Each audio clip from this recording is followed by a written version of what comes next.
Niga, o MP lá é perigoso. Matar para eles é como beber água. Cuidado, jovem! Eu vejo medo no olhar da população. É porque quem manda controla tem informação. Manipulamos guerras, fome e divisão. Álvaro Mendes, eu nunca vi alguém tão desprovido da verdade quanto esse indivíduo que eu considero inominável, essa criatura que você trouxe ao seu painel. Olha, que besteira, mas que porcaria que essa gente tem capacidade de falar. O Adalberto me estendeu a mão. Eu elegi o Adalberto em 2022. Eu elegi o Adalberto. Eu vi uma campanha sonsa, aguada. Uma campanha que vocês vão assistir agora em 2027. Uma campanha daquele tipo de gente tão atrasada. Eu me doei para dar um outro norte à campanha, para dar corpo à campanha. As pessoas no país, os que tinham chance de escutar a Rádio Despertar, estavam aí com os ouvidos reféns de uma retórica, de uma oratória que eu adotei para trazer os votos, capturar os votos, inclusive do MPLA, para a UNITA. Eu fui a primeira voz de oposição que se tornou credível na elite, na classe média alta do país. A UNITA, o Adalberto, não sabia falar com a classe média alta do país. O Adalberto não sabia comunicar-se com as massas sequer. Aquilo me doeu tanto de ver uma oposição tão atrasada, tão estúpida, tão aquém do propósito de serem eleitos. Ninguém me convidou. Álvaro Mendes, ninguém me convidou. Eu nunca tive nenhum centavo do Adalberto. O que aconteceu é que a UNITA tinha mais de 50 milhões de dólares para a campanha. Enquanto eles estavam preocupados a pilhar, a roubar, eu lhes coloquei uma condição muito simples. Os senhores não me vão pagar pelo que vou fazer. Eu sou patriota.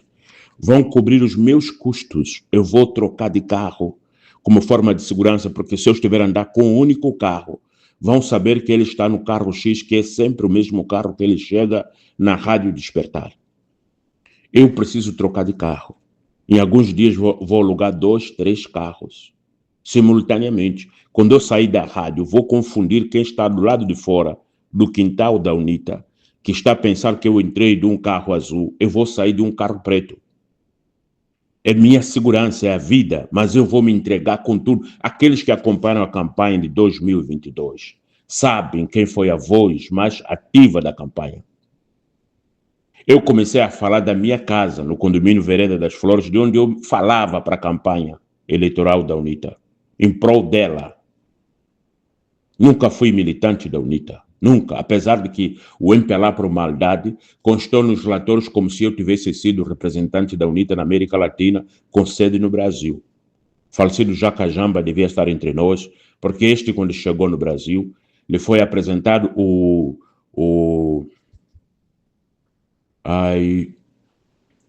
tinha um adido cultural aqui no Brasil, de Angola, que a esposa dele foi governadora da Lunda, Tani Narciso. Tani Narciso que testemunha. Tani Narciso relatou para o Serviço de Inteligência do país que eu fosse o representante número 1 da UNITA na América Latina. Mas eu nunca fui, eu fui sempre ativista. Fui presidente da Liga de Estudantes Africanos. Agora retomei a Liga, continuo sendo presidente da Liga de Amigos Estudantes Africanos na América Latina. O fato de criar uma instituição com o nome de Liga, ela associa a Liga das Mulheres lá da UNITA, então ele pensa que essa aqui é da UNITA, fala a língua da UNITA. Bom, vira essa página, volto à resposta a esse ator aí. A UNITA pagou os custos de combustível e de aluguéis de carro para eu passar a fazer o programa na Rádio Despertar. A UNITA pagou atores estrangeiros nas campanhas eleitorais, 1 milhão, 500 mil, 600 mil. A UNITA gastou 5 mil dólares para combustível. 5 mil dólares. Para carro, aluguel de carros, combustível e alimentação. Dizer que a UNITA pagou para deslocar minha família fora é louca. É louca. Imagine, você dá 5 mil dólares para uma pessoa, eu vou deslocar os filhos para fora do país com quanto? A passagem aérea para dois membros, vamos supor que desloco dois membros. A passagem aérea para qual país custa quanto? Quer dizer, vocês estão levantando coisas aqui que só desperta a revolta do angolano. Ainda bem que vocês estão levantando essas coisas, porque está chegando de novo as eleições. E depois eu quero ver se vai parar mais dinheiro no gabinete do primeiro-ministro português. De novo, pagando mal os angolanos e gastando milhões de dólares. Quer dizer, eu que dou o peito à bala, disponibilizam 5 mil dólares e para o jornal Y português, para o canal X português, disponibilizam 5 milhões de dólares. Essa gente tem condições de ser governo. Quer dizer, já não basta o MPLA que usa das mesmas práticas, aprova um orçamento de 1 bilhão de dólares para as eleições, enriquece os portugueses com as campanhas eleitorais de Angola, e o angolano não consegue, quando em qualquer país razoável, todo o processo eleitoral gera ricos. Quem for alugar o som para os comícios, quem for agenciador das bandas que vão tocar nos showmícios, comícios com show, os que vão tocar nos showmícios, estes ganham fortuna. Imagine um artista renomado de Angola a subir num palanque para cantar na campanha de fulano. Fulano esse que tem 50 milhões de dólares para a campanha e, por sua vez, aquele artista angolano vai lhe pagar 3 mil dólares. Esses indivíduos não são mal criados, não são filhos da puta. Quando é que o angolano vai conseguir enriquecer com a campanha eleitoral? Quando? É quando atores adultos à altura dos desafios forem os líderes dos partidos políticos, quer da oposição quanto da situação. Olha, o senhor Abdu, olha gente, eu estou fora do país. Há 33 anos que eu estou fora do país. Eu tenho mais tempo de vida fora de Angola do que dentro de Angola. Por que essa gente fala tanta merda, fala tanto à toa? Eu tenho empresas no exterior. Há 20 e poucos anos que eu tenho empresa no exterior. Eu fundei a Liga de Estudantes Africanos em 97, 96. Fundei a Liga de Estudantes há 30 anos. Eu criei a agência de intercâmbio Muini, que existe até hoje, todo angolano sabe, no ano 2004. Já se vai 22 anos.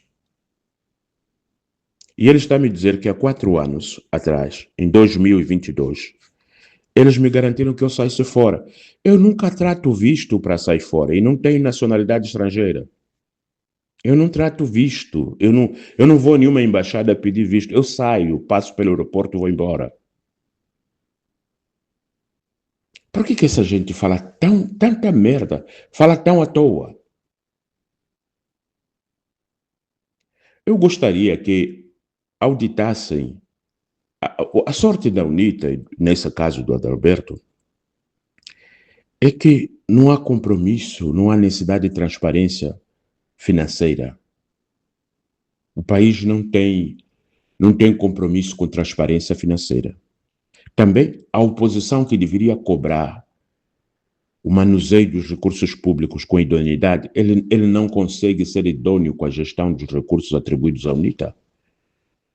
Porque se fôssemos uma nação séria, as eleições quando terminam, há auditoria contábil das campanhas eleitorais, até porque se você praticar o Caixa 2 é uma prática criminosa, inapropriada para a gestão de campanha, é quando você declara ter um valor X para a campanha, mas na verdade você tem mais do que aquilo. É o caso da UNITA. A UNITA não declarou ao Estado angolano as doações que recebeu. Eles desviaram o dinheiro das doações. Eles mentiram que só tinham aquilo que o governo angolano deu. Não é verdade, a UNITA tinha 1000 vezes mais do que o governo angolano deu. São muitos atores nacionais que doaram dinheiro para a UNITA. Muitos atores. É que essa gente, eles se aproveitam do seguinte, eu vou dizer aqui uma coisa, eles se aproveitam ao facto de que Quem governa é uma corja, um conjunto de bandidos a governar o país. Portanto, atores estes que governam, que não têm o interesse que haja uma gestão idônea. O MPLA não tem interesse por gestão idônea, salvo se quiserem prender um dos seus, assim como tem que prender o Gino Carneiro, pelas mesmas práticas que são recorrentes na governação dos dias de hoje. Salvo nessas condições. E sendo assim, provas têm que sobra. Tem provas sobrando, porque o dia a dia da gestão do MPLA é criminosa. Então, eles têm, quando quiserem prender um colega, farão com maior facilidade, com transparência, com substância, com materialização do crime, tudo tranquilo. Portanto, o Gino Carneiro só fica solto se eles quiserem. Mas provas suficientes que Gino Carneiro defraudou o Estado, o MPLA tem que sobra, porque é o modelo de governação. Isso favorece a UNITA, ao seu modelo desonesto, criminoso da gestão dos recursos públicos que a UNITA também tem sobre a sua posse. A UNITA não tem uma gestão idônea. Eu recebi recursos porque eu estava a trabalhar para eleger a UNITA. E a UNITA sabe que não me remunerou, não me pagou pelo que eu fiz. E eu não pedi pelo que eu estava fazendo. Eu pedi um auxílio, subsídio, não remuneração. Não vem com isso. Outro dia que tocaram esse assunto, eu estava ao vivo ali conversando com o Ngolan Vunjo. Eu disse: Ngolan Vunjo, você também recebeu. Eu sei de todos os ativistas. Eu estava ali, eu estava vendo as coisas serem feitas. Você recebeu, fulano recebeu, ciclano recebeu. Mas juntando tudo que se pagou, os que estavam a trabalhar para eleger a UNITA, tudo que se pagou, não chega perto de um mero português que fala, ora pois, já ganha 1000 vezes mais que todos os angolanos que estavam pondo suas vidas em perigo. 1000 vezes mais, 10.000 vezes mais. Você comparar um Abdu que estava na Rádio Despertar, a despertar as consciências, a trazer um debate profundo, a arrancar votos, tirando aquelas pessoas que estavam na situação de indefinição. Tinha muita gente que não sabia, mas acorda um dia mais. Não, UNITA não. Acorda outro dia, agora vou votar no MPLA. UNITA. Esses indecisos, eu capturei esses votos. Eu fui a pessoa com a fala mais enérgica, mais contundente da campanha de 2027. A campanha foi literalmente minha. Quem estava a dirigir a campanha, quem dava a pulsação do discurso, eram minhas sucessivas falas. Quanto custa uma mente e um cérebro como eu envolvido numa campanha? Quanto custa? 2027 está a chegar.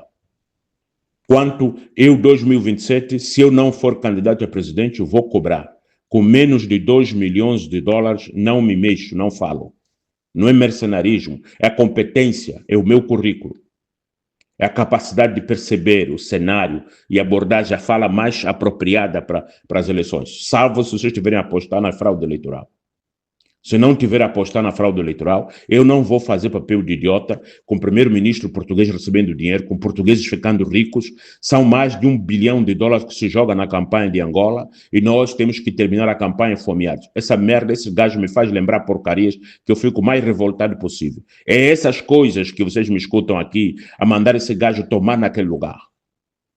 Quer dizer, eu teria deixado meus filhos órfãos a defender uma UNITA, afinal de contas eles estavam a roubar o próprio dinheiro da campanha, estavam fazendo uma campanha, as caixas de som que a UNITA usa, as caixas de som, a qualidade do som que a UNITA usa. Você que tem milhões de dólares para a campanha, custa comprar 4 ou 5 palcos com tecnologia de ponta, caixas de som de qualidade, Custa comprar um trio elétrico, botar dentro de Angola 4, 5, 6 trios elétricos. Deixa eu explicar como se faria uma campanha, para vocês não pensar que eu sou leigo sobre essa matéria. Vejam, eu se fosse a campanha como a de Adalberto, com mais de 50 milhões de dólares em posse, sabe o que eu faço? Vou-vos dizer, só em Portugal, houve uma transferência de 50 milhões de dólares que o MPLA segurou, para que a UNITA não usasse aquele dinheiro. O MPLA travou o dinheiro. Os bancos angolanos não aceitaram que a UNITA movimentasse o dinheiro. O dinheiro só foi liberado depois da campanha passar. Houve uma das doações que foi travada. Eu não vou entrar em detalhes, porque se esses gajos voltarem a abrir o bico, eu vou começar a citar as doações, os montantes de que lugar estavam a chegar. Houve uma doação de 50 milhões de dólares. Foi segurado que a UNITA não podia tocar aquele dinheiro. O MPLA não aceitou que a UNITA mexesse aquele dinheiro. Seguraram nos bancos de Angola. Agora eu vou aqui dizer para vocês. Supomos que eu tivesse a responder uma pergunta sua de que o que o senhor faria? Eu, Abdul Ferraz, para que preciso deslocar todo o dinheiro para dentro de Angola quando posso, a partir de Portugal, fazer os pagamentos do som? Para você comprar som para comício, de qualidade mesmo, de qualidade de som, que dá para você botar 60 mil pessoas e cada um vai pensar que está com fone de ouvido. De qualidade de som, você está a falar toda a dicção de forma nítida, de forma, bem equalizado, som de qualidade. A música o povo tem que escutar mesmo bem, mesmo de verdade. Eu ia tirar 3 palcos completos, iluminação, som, retroprojetores, 3 palcos completos. Deixa eu explicar para vocês que são massas. Eu ia comprar 3 palcos para comícios que vão até 100 mil pessoas. Eu ia montar o som para 100 mil pessoas. Senhor Abdu, explica isso. Eu ia pegar uma estrutura metálica, eu ia comprar 3 estruturas metálicas. Eles teriam mais ou menos uma média de 3 metros de altura, que seria o palco média, de 3 a 5 metros de altura, mas eu ia trabalhar com 3 metros de altura. Ele teria uma profundidade de 12 metros, eu colocaria um camarim no fundo dessa profundidade de 12 metros, os 4 metros eu faria camarim, e 8 metros onde eu ia pôr instrumentos, o espaço para dança e o palanque para o presidenciável. Eu ia fazer uma cobertura para esse palco, uma cobertura com, acima desses 3 metros, eu ia colocar mais 9 metros de altura, ia colocar 9 metros de altura, ia colocar mais ou menos em iluminação, isso aí daria umas 120, 200 lâmpadas colocadas. Eu ia criar uma mesa, ia comprar uma mesa de iluminação, uma mesa de som, provavelmente de 100 e poucos canais. Aí quem é músico, quem é artista sabe do que eu estou a falar. Cada palco, isso estou a falar cada palco. Eu ia pôr uma mesa de som de uns 100 e poucos canais. Eu ia investir na lapela, que é aqueles microfones sem fios. Eu ia trazer guitarras de alta qualidade, ia trazer microfones de alta qualidade, ia trazer bateria, ia trazer todo o instrumento. A banda, quando chegasse, isso chama-se rádio técnico. O rádio técnico, todo ele completo, eu ia fazer todo o descritivo e ia entregar 3 palcos em Angola. Ia preparar 6 trio elétricos. O que é 3 palcos? Isso que eu estou a falar. Eu ia ter 3 palcos. Quando eu estivesse em comício em Malange, um dos palcos está sendo levado para o Uambo para ser montado e outro palco está seguindo para o Uís para ser montado. Quando eu sair de Malange, eu vou voar de helicóptero direto para o Uís, direto para o palco. Quando eu chegar no Uís, eu faço o comício. Esse palco de Malange tem 5 dias para estar em qualquer lugar de Angola. Tem 5 dias. O palco que eu deixei atrás de Malange tem 5 dias. O palco do Uambo, dia seguinte eu estarei no Uambo. Quando eu pôr o pé no Uambo e discursar no Uambo, o palco que estava no Uís tem 3 dias para estar em qualquer lugar de Angola, o máximo 5 dias. O palco de Malange já está pronto num lugar que está à minha espera. Aquele dia que eu estiver no Uambo, no dia seguinte o palco de Malange, que saiu de Malange, já está em outro lugar de Angola, estou subindo naquele palco. E aquele palco que estava no Uís já está a se preparar para outro município de Angola, onde eu estou falando dos palcos maiores, que são os 3 palcos. Os palcos menores, porque haveria comício todos os dias em Angola, haveria mais de 6 comícios em Angola, sendo que um dos 6 eu estaria presente. O outro comício, o vice-presidente estaria presente. O outro comício, o secretário-geral estaria presente. Então, você tem comícios de dimensão nacional, comício de dimensão provincial e comício de dimensão municipais. E você teria mais de 25 palcos. Esses que eu estou a falar, esses 3, são os palcos onde se move o presidente. Porque os comícios de presidente é 100 mil pessoas, um mínimo. Então, do presidenciável. Esses gajos são filhos da puta. Esses gajos não têm capacidade de porra nenhuma. São ladrões, piores do que o MPLA. Eles querem mentir às pessoas que gastam dinheiro, que honram as pessoas. O Iquico, quando estava lá em Portugal, onde soube que eu estava nervoso com a venda das eleições, o Iquico quis me consolar para me oferecer uma casa. Todos vocês ouviram aquele escândalo. E esse escândalo das casas de Portugal, da venda das eleições, compraram casa, esse escândalo virá à tona. Virá à tona. Quando Adalberto cessar o mandato dele na direção da UNITA, ele vai responder por uma gestão, má gestão chamada empobredade administrativa. Ele empobreceu a UNITA. Ele empobreceu a UNITA em todos os aspectos que você visualizar. Não somente na perspectiva de finanças, mas da infraestrutura. A infraestrutura da UNITA, ela está cada vez mais pobre, mais caótica. O velho Jonas, que era um líder de verdade, ele sabia, para tomar posse, para chegar em Luanda, tinha que garantir as infraestruturas. O velho Jonas comprou muitos edifícios pelo país inteiro. Esses senhores da UNITA são tão desonestos que venderam prédios, venderam hotéis que o velho Jonas tinha comprado e não conseguem prestar conta como gastaram dinheiro do patrimônio que o velho Jonas tinha deixado para a UNITA nos centros urbanos. Epá, Mendes, me convoca para nós discutir o patrimônio da UNITA. Eu vou fazer um levantamento sobre o patrimônio da UNITA para ver se o Tribunal de Contas consiga chamar esses senhores para prestarem conta. Esses senhores são piores do que os governantes do MPLA. Esses são gatunos de galinhas. Esses são ladrões de galinhas, são gatunos de galinhas. Esses têm pulgas de galinha no bolso. São desprezíveis. Ai, senhor Abdul, nós ajudamos pelos... senhores. Senhores, o vosso sonho, quer do MPLA, quer da UNITA, é que eu não tenha capacidade de sobreviver. O sonho dessa gente é que eu... A melhor notícia que a UNITA pode ouvir a meu respeito: o senhor Abdul está a morrer de fome. Além da doença, a fome está ali da surra. Se vocês querem deixar o Adalberto feliz, essa corda de bandidos, fala assim: olha, além da fome, além da doença, está a passar fome. Mas eu vou vos dizer uma coisa aqui, com muita serenidade.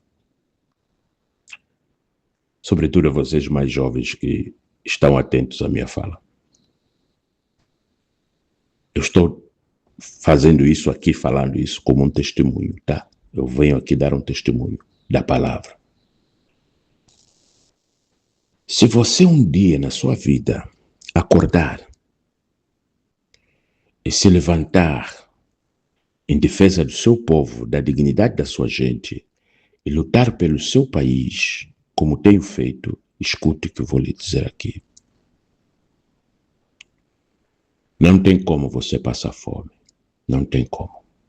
Não tem como você dormir no chão, na rua. Não tem como. Escute o que estou a vos dizer.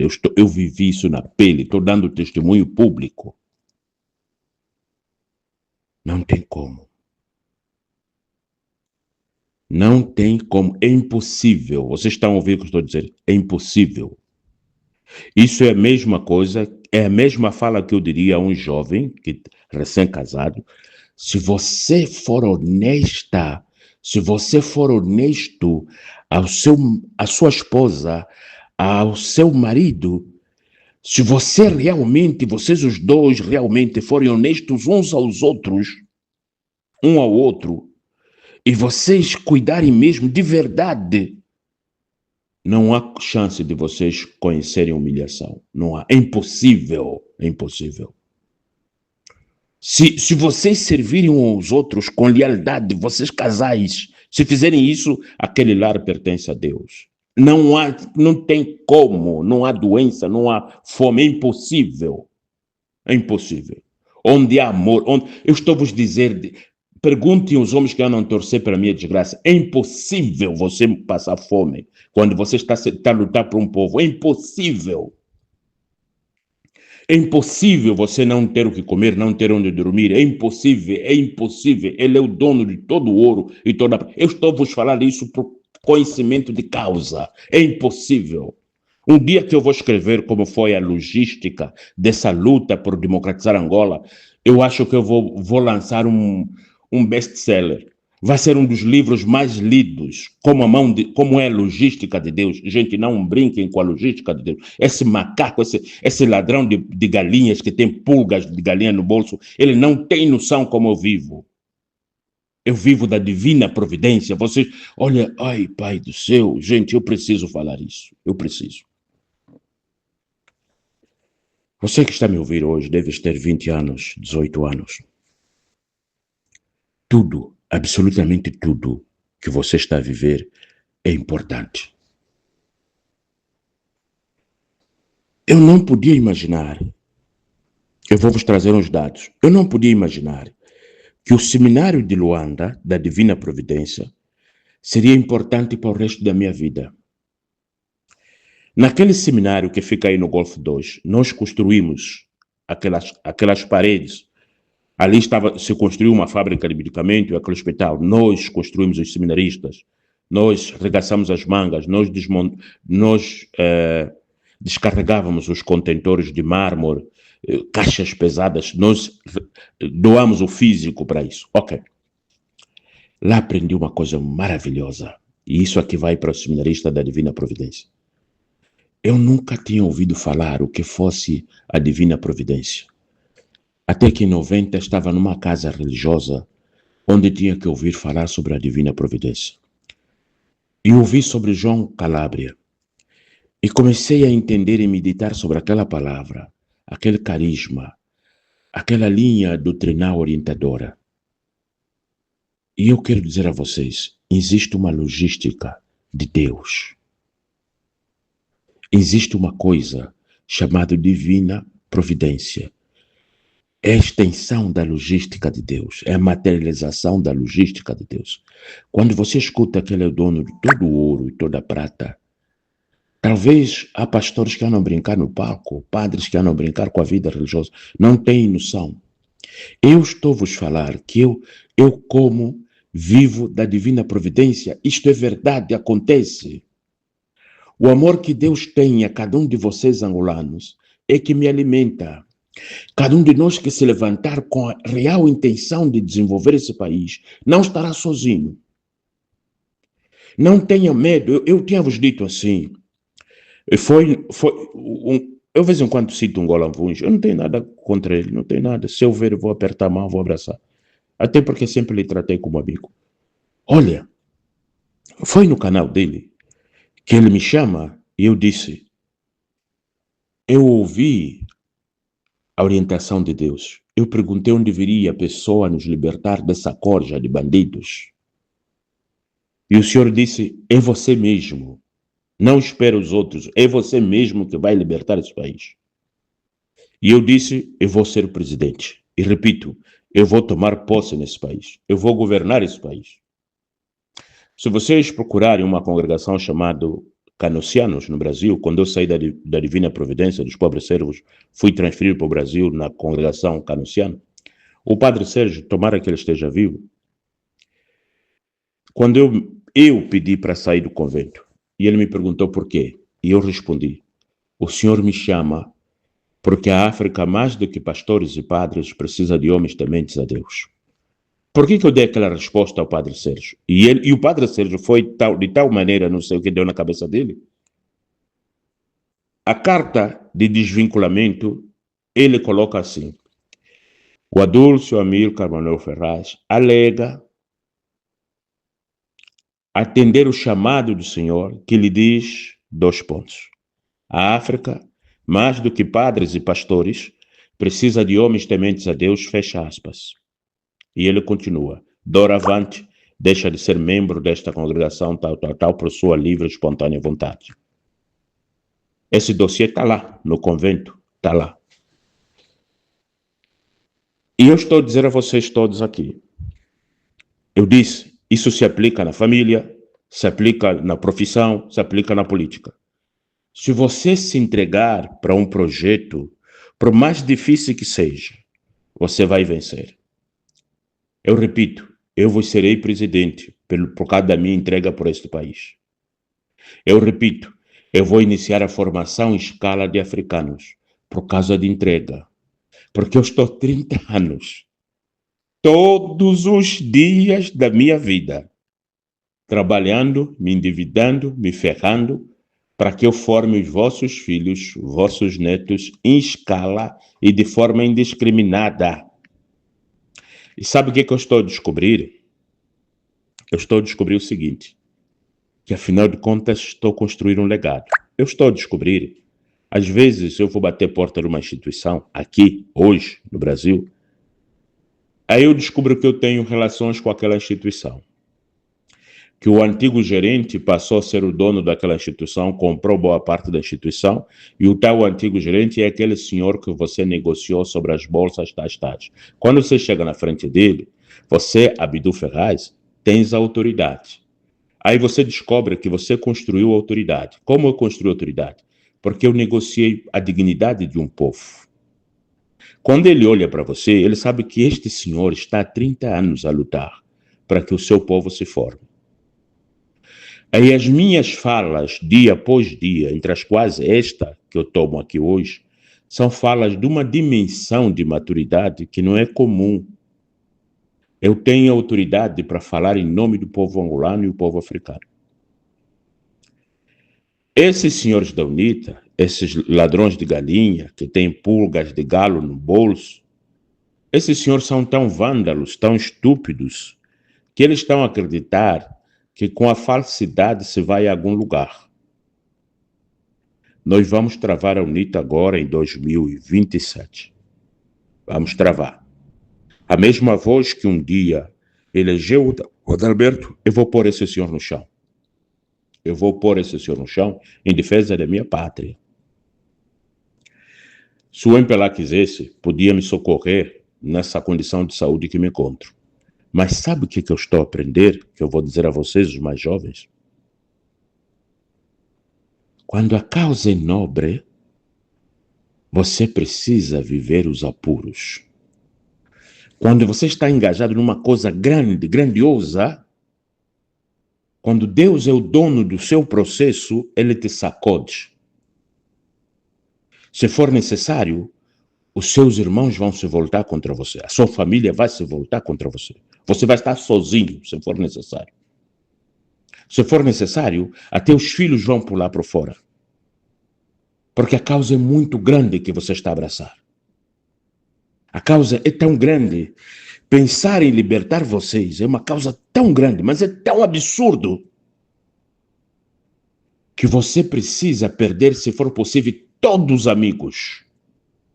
As pessoas têm que estar contra você para ser testado se realmente você vai conseguir continuar a ser coerente. Eu sou a mesma pessoa que vocês um dia ouviram falar aqui nas redes sociais. A mesmíssima pessoa.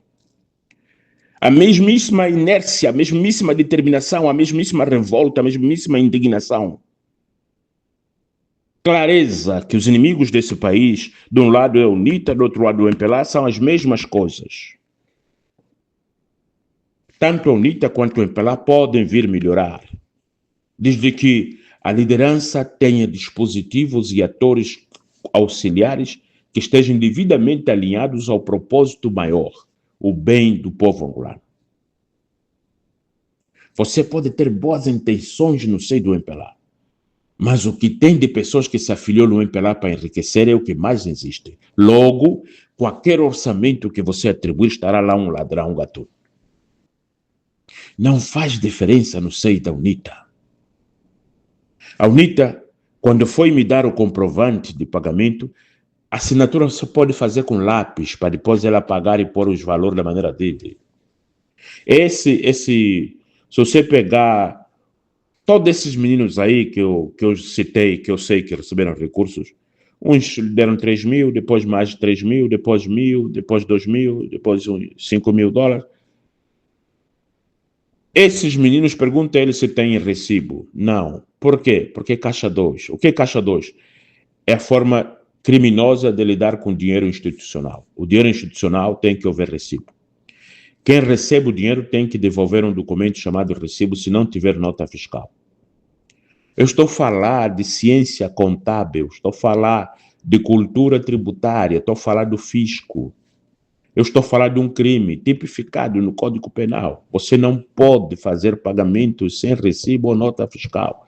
O Partido UNITA faz pagamentos sem recibo, sem nota fiscal. Comete crime na gestão dos recursos. Esses senhores têm uma leviandade, eles falam de forma leviana, eles não dá para você ser um partido que dizem estar a caminho da presidência com esse nível de leviandade. Vocês não vão a lugar nenhum. Não vão sair. A UNITA vai ter que ser reinventada. A UNITA será reinventada. Vocês falam muito à toa. A vossa sorte é que o MPLA é bandido. Porque se o MPLA tivesse compromisso com a idoneidade, meu irmão, parte do que eu falei aqui, qualquer procurador-geral da República já puxa logo imediatamente, queremos auditar a contabilidade da UNITA. É fuga ao fisco, não se pode pagar sem ter recibo ou nota fiscal. Não se paga, dinheiro público não se mexe sem recibo ou nota fiscal. A UNITA tem que mostrar onde gastou o dinheiro que o Estado repassa. Só que se o MPLA exigir isso, ele também tem que prestar conta. O que o MPLA tem de recursos que pertence ao Estado, que foi transferido para o MPLA nas contas de fulano, as empresas fantasmas que o MPLA cria para guardar o dinheiro público, as famílias que guardam o dinheiro do MPLA, toda essa falcatrua permite a UNITA se sentir em paz. As estatais do país, onde eles negociam estatais como sendo contrapartidas de politicagem, onde senhores da UNITA, general da UNITA, passam a ser sócios de negócios petrolíferos, sócios de negócios diamantíferos, essas porcarias todas, é que está a fazer essa gente vir aqui e sentir falar, nós vamos tomar posse, eu serei presidente nesse país. Eu serei presidente. Escutem o que eu estou a vos dizer. Eu vou ser presidente desta nação. Não vou me vingar de ninguém, mas vou organizar esse país. Vou organizar esse país. Vão às eleições em 2027 para ter a vossa derrota, que vocês vão ser expurgados da UNITA. As minhas sucessivas falas vão transformar esse país. Para não me alongar, eu só quero deixar aqui uma mensagem a cada um de vocês. Você pode me caluniar com o que você quiser, mas eu não tenho dúvida que estou a servir o meu povo. O Adalberto não serve os angolanos quanto eu sirvo. Não há comparação. Não há dia que eu não trabalho sobre Angola. Não há dia, nos últimos 30 anos, nenhum dia deixei de trabalhar para Angola. Não há dia. Não há sábado, não há domingo, não há dia que eu não trabalho sobre Angola. Se eu ligar o meu computador, Angola vai estar na minha mesa. Não há. E ninguém se dedica sem colher. Todo ser humano colhe o que semeia. Eu sei o que estou semeando. Eu vou colher coisas grandiosas, coisas absurdas, inacreditáveis. Guardem essa minha fala, senhores. Porque eu estou envolvido em projetos absurdos, gigantes. Eu vou materializar, eu vou transformar isso em real. Vou impactar vossas vidas. Eu vou vos pôr a correr atrás do prejuízo. Vocês vão aprender a fazer política, a seguir os meus passos. Eu vou tomar posse neste país. Eu vou governar esta nação. E nenhum de vocês vai estar em perigo quando eu tomar posse. Nenhum de vocês. Mas eu vou estancar. Eu vou interromper o saque a esta nação. Eu vou interromper a sabotagem a esse país. Eu vou interromper a falcatrua dentro dos partidos políticos. Eu vou interromper os abusos, a prostituição, o sexo nos locais públicos, nos gabinetes. Eu vou interromper esse vandalismo, essa porcaria que vocês estão fazendo com essa nossa pátria. Eu vou interromper isso. Meus jovens, não tenham medo de passar fome. Não vendam a vossa alma. Não há nada que você precise que Deus não dê. Só que não vai a Deus pedindo para você humilhar fulano. Vou lhe mostrar que eu tenho um carro. Isso não é de interesse de Deus, isso é de Satanás. Não vai a Deus pedindo que eu tenho que mostrar que eu sou o cara. Deus não está interessado que você se apresenta como cara, como poderoso. Não vai a Deus pedindo que eu vou ter que fazer foto nas minhas comidas, na minha mansão. Deus não está interessado a isso, a esse luxo. Você tem que defender causas justas, nobres. Por isso fui a única voz que conseguiu chamar o João Martins de filho da puta pela porcaria que ele fez dentro do partido do MPLA. A UNITA não consegue, porque ele não tem moral. Os vídeos do Adalberto lambendo o cu, tomando pau no cu, tá no seio do MPLA. O MPLA tem a posse da porcaria da prostituição na sede da UNITA. Os bispos não conseguem abrir a boca porque estão sujos, estão imundos. Uma nação inteira, os ditos líderes, não tem legitimidade para denunciar os atos abomináveis desta nação. Graças a Deus levei uma vida razoável até os dias de hoje. Graças a Deus. Eu não tenho nenhum amigo na face da terra, porque vamos ir comer as miúdas aqui. Vamos. Não existe esse tipo de amizade. Não tem nenhum amigo na face da terra que eu baixei o nível para tratar a mulher como se fosse qualquer coisa. Isso nunca aconteceu na minha vida. Sempre tratei a mulher como coisa muito preciosa, como um bem, algo muito sagrado. Sempre. Nunca fui visto apontar um defeito numa ex-mulher. Nunca. Não há ex-mulher que eu apontei algum defeito. Nunca. Nunca. Nunca sentei com ninguém na face da terra para botar defeito a uma outra pessoa. Nunca. Eu venho aqui e denuncio Adalberto por aquilo que de fato é inaceitável. O Adalberto renunciou à cidadania.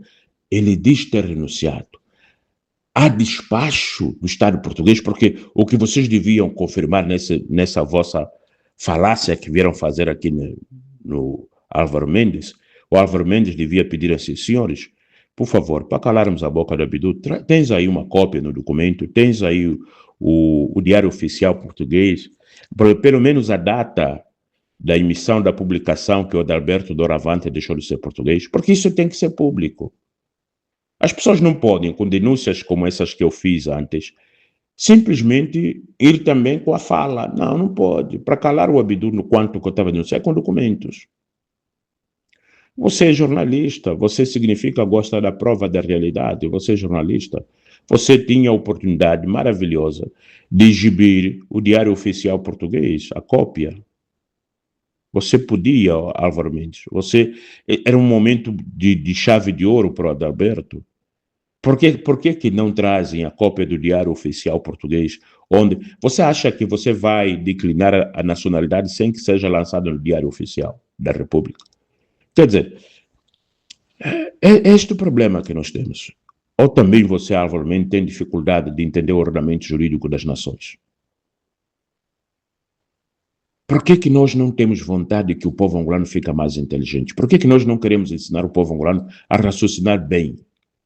Por que Álvaro Mendes não teve interesse de dizer o seguinte: vamos pegar a cópia do Diário Oficial Português, já que estamos aqui, dá para fotografar e pôr aqui no YouTube, na TV web do Álvaro Mendes, no Bem-Aja? Dá para fazer isso.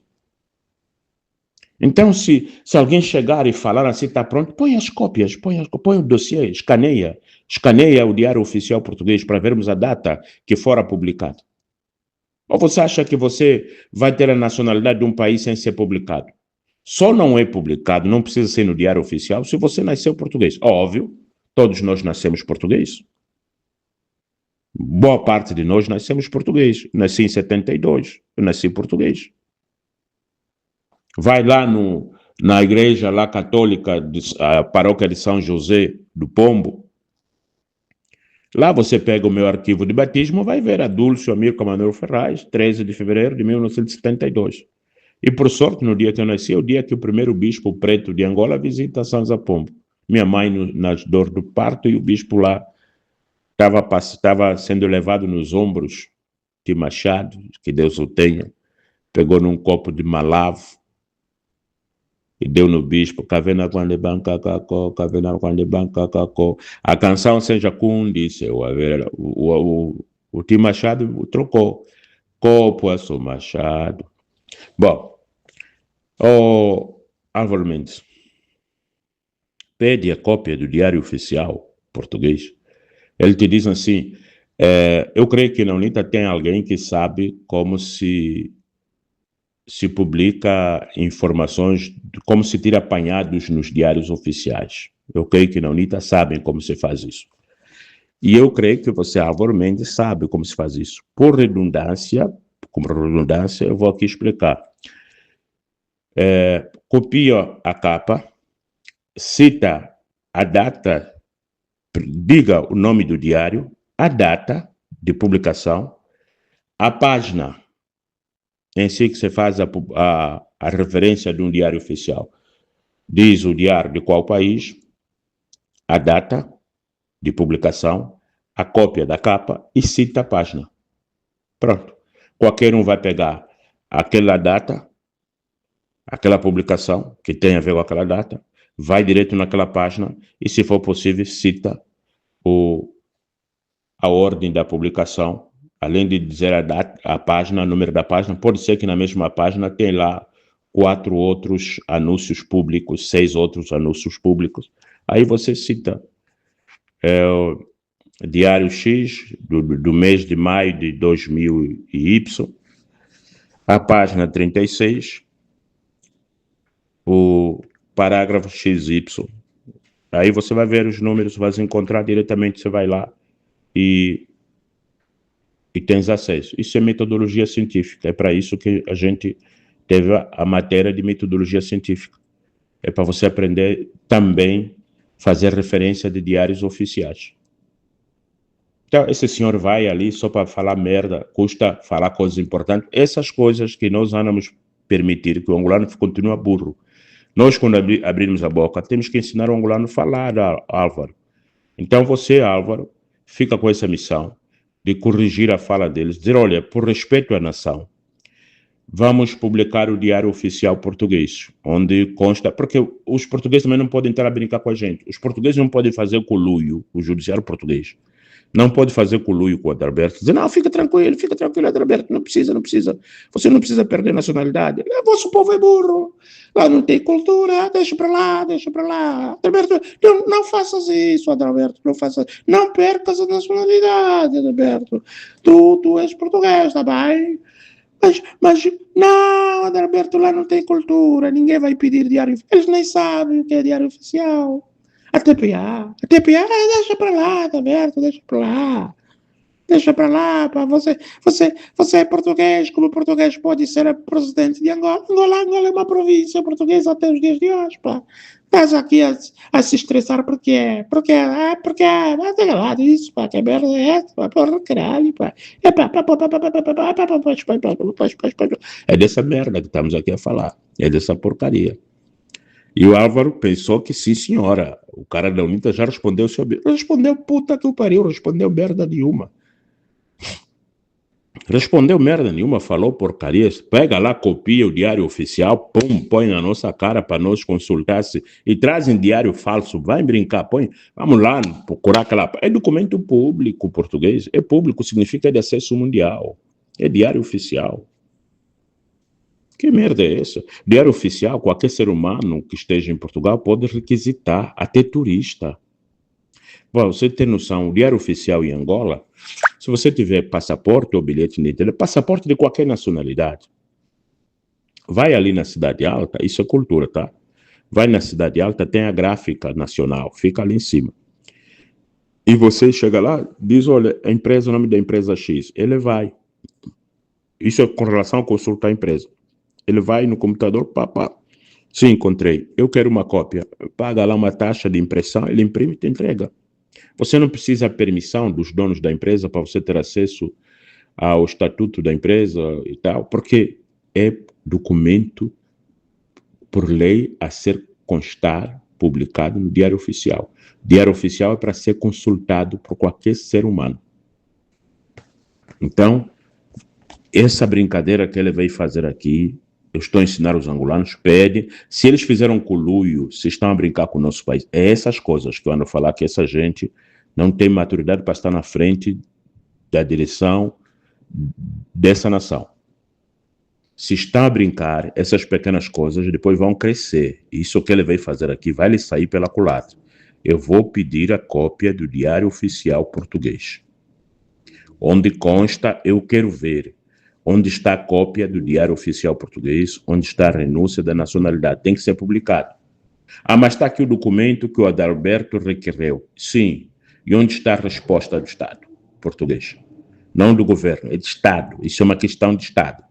Nacionalidade não tem a ver com o governo. Isso é do Estado. E o Estado não é gabinete do ministro, não é não. O Estado, neste caso, é Diário Oficial, onde ele responde o resultado. Porque senão é aquilo que eu acabei de falar aqui, o português brincando com a gente. Escuta, Alberto, escuta bem, tá bem? Escuta bem, Eduardo, escuta bem, bem. Não tens nada que trocar a nação. Tu és português, pá. E como português vai ser presidente de Angola como português, tá bem? Só que eu estou aqui. Eu, Abdul Ferraz, estou aqui. Eu estou aqui. Ainda vocês não me tiraram a vida. Eu estou aqui. Tem que trazer o Diário Oficial Português, porque senão nós vamos eleger um português. Vamos. A casa do pai dele está no Xinjiang. Nunca viste filho de estrangeiro ter casa de pai dele. Nunca viste branco que comprou casa em Angola. Até porque as casas eram mesmo deles. A casa dele está no Xinjiang. Mas. Oh, ai, não me fazem falar muita merda, porque eu também tenho parentes cabo-verdianos. Ai, meu pai disse, eu tenho parentes, tenho parentes. Minha mana Irene, eu tenho duas Irenes que são manas, tem a mana Irene que é cabo-verdiana. Vai o cumprimento das nações, nunca esqueci a família, vocês vão pensar que eu não ando lembrar todos, eu lembro minha família, eu tenho um lado da família cabo-verdiano, também tenho tias que casaram com cabo-verdianos, tenho meus primos cabo-verdianos. Deixa. Não, me lembrei da minha família, vou calar, não quero problemas familiares. Ai, Jesus. Tem oficiais aí, senhores militares mulatos, tem oficiais, tem generais mulatos que são meus parentes, são netos do meu avô. O meu avô, o Velho Camboso. O Velho Camboso, uma das suas filhas, casou com um cabo-verdiano. E essa filha que casou com um cabo-verdiano gerou pessoas de alto escalão do governo de Angola.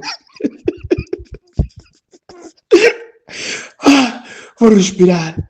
Vamos falar, não, o Abidou, ovelha negra da família, assim não tá bom. Mas o Adalberto me provocou, gente, aquele pretinho que o Adalberto roubou, que foi no Álvaro Mendes, me deu nos nervos, gente. Eu não podia ficar calado, eu não podia. Eu só quero que ele mostre que ele recusou a cidadania, porque os meus primos, que são filhos de cabo-verdiano, continuam com nacionalidade angolana, não tiveram nacionalidade portuguesa. Não tiveram. Tem um ou outro aí que tem a nacionalidade portuguesa, mas não tiveram. Que brincadeira é essa? Vamos nos respeitar, porra. Que merda é essa? Porra. Olha, eu estou à espera a próxima fala desses senhores aí para nós começar. Mas a campanha eleitoral está a chegar. Esses senhores têm que andar com fraldas, vão passar a se cagar. Vamos pôr a campanha deles no chão. Eu estou me preparando aqui para a campanha do MPLA agora, que é um perigo muito, muito maior, um perigo maior sobre a nação. Eu sou um vigilante, um sacerdote da República. Há um perigo muito, muito, muito, muito assustador, que é o perigo de Jânio Carneiro tomar o MPLA. Porque a ausência de João Lourenço está dando medo. João Lourenço pode ter morrido. Evacuam o corpo, vão esconder o corpo no exterior para dar espaço.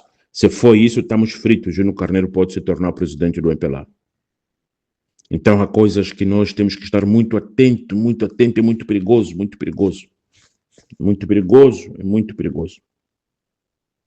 Então, é muito, muito, muito perigoso, gente.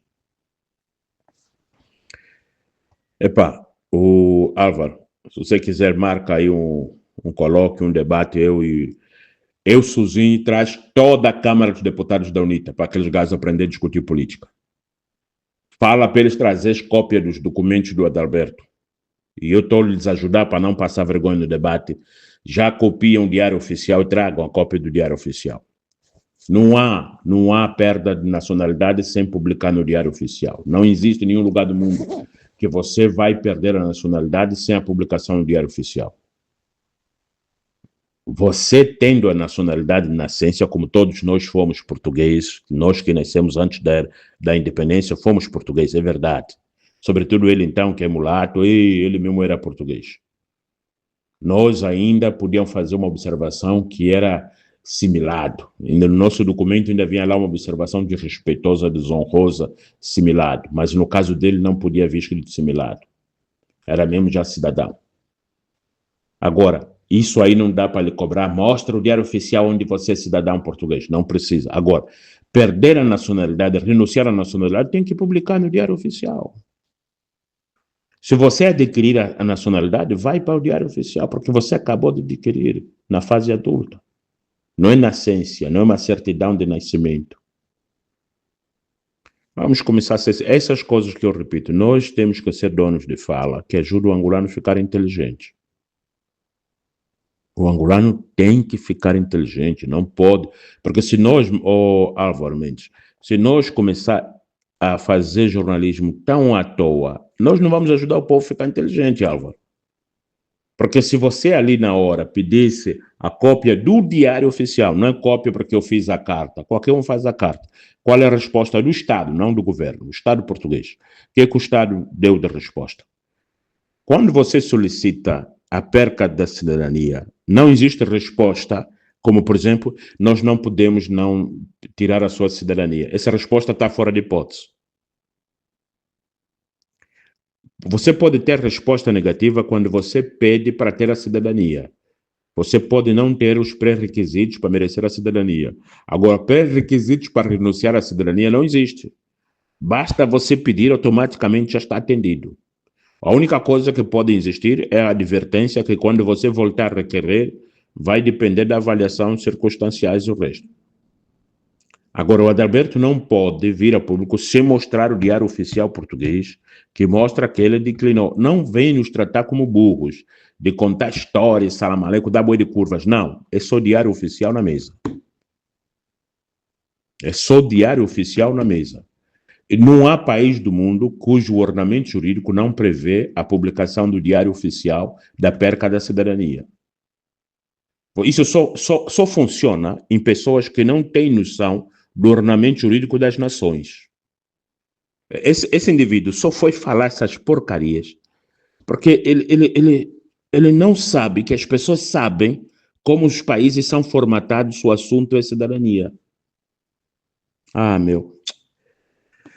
A estragar meu dia que é top. Álvaro, que Deus abençoe a todos vocês, pá. Eu faço isso pró e por Angola.